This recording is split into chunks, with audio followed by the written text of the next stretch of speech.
దోశకు prepare చేసేటప్పుడు ఏమేమి కావాలో చూద్దాం. 3 గ్లాసుల బియ్యం తీసుకోవాలి, రేషన్ బియ్యం.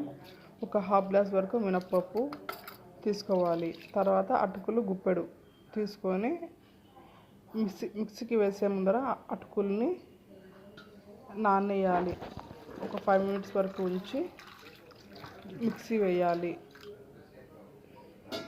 రేషన్ బియ్యం, మినప్పప్పు ఇవి కలిపి మిక్సీకి వేయాలి.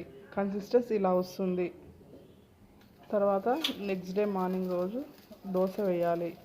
ఇలా ఉప్పు సొలపొడి కలుపుకొని దోశ వేయాలి.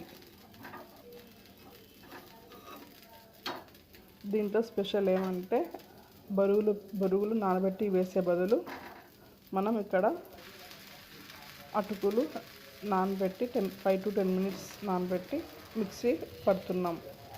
ఇలా వేయడం వల్ల స్మూత్గా దోశలు బాగా వస్తాయి.